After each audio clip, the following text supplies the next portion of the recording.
Rayalaseema Ramanna చౌదరిలో dialogue చెప్పాను. నిన్న జరిగింది మర్చిపోను, నేడు జరగాల్సింది వాయిదా వేయను, రేపటి గురించి ఆలోచించను.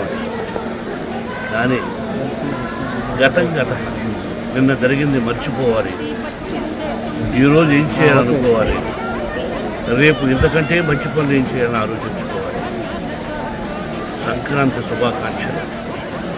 నన్ను అడిగితే మా గురువు దాసనారాయణ గారు చెప్పినట్టు, అన్నయ్య చెప్పినట్టు, నందమూరి తారక రామారావు గారు, అంటే మనం చేస్తున్న వృత్తి సినిమా రంగం. మనం సినిమా ఫినిష్ చేసి రిలీజ్ చేస్తాం. మన సినిమా హిట్ అయితేనే మనకు నిజమైన పండుగ. ఎందుకంటే చేస్తున్న ప్రొఫెషన్. అలాగే ఇక్కడ సంక్రాంతి అంటే రైతు భారతదేశానికి వెన్నెముక. రైతు బాగుంటేనే మనందరం బాగుంటుంది. ఇంతకుముందు స్టూడెంట్స్ అక్కడ సెలబ్రేట్ చేస్తూ ఒక దోశని వడ్ల గింజలు ఇచ్చారు. ఆ దోశలు వడ్ల గింజలు దంచితే ఎంత బియ్యం అవుతుంది.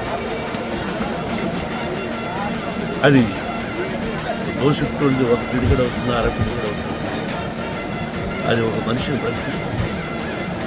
దాని వెనకాల రైతు కష్టం ఒకసారి పేపర్ మీద వేసుకుంటే గంట చెప్పాలి. నిజమైన పంట బాగా జల్లు లేకుండా, సత్తు లేకుండా గట్టిస్తాను ఉంటున్నాడు.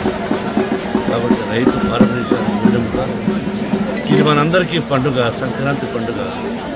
సంక్రాంతి లక్ష్మి అందరి ఇళ్లలోకి వచ్చి అందరూ సుఖ సంతోషాలతో సౌభాగ్యంగా 100 సంవత్సరాలు క్షేమంగా ఉండాలని, కరువు కాటకాలు రాకూడదని ఆ షిరిడి సాయినాథని ప్రకృతిని